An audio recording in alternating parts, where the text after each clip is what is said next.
You bought it because it was a forever pan. But after 24 months, it sticks just as badly as the cheap ones. It's not your cooking, it's the chemistry. At Wade Media Labs, we wanted to find out why high-end coatings fail on a molecular level. We subjected 10 lifetime sets to a 2-year simulated aging audit.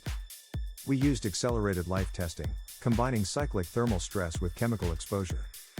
We weren't just cooking, we were monitoring the degradation of the coating's molecular bonds. The primary culprit is polymerization.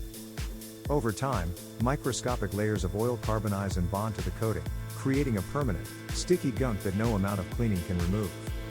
We also found that thermal shock causes the cross-linking in the nonstick matrix to fail. This leads to microscopic pitting where food particles become physically trapped. After our simulated 2-year run, only 3 pans maintained 80% of their original release performance.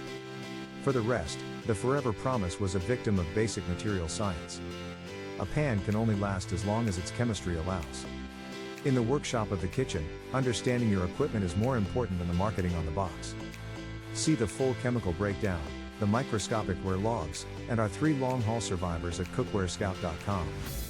Look for the Forever Pan Audit.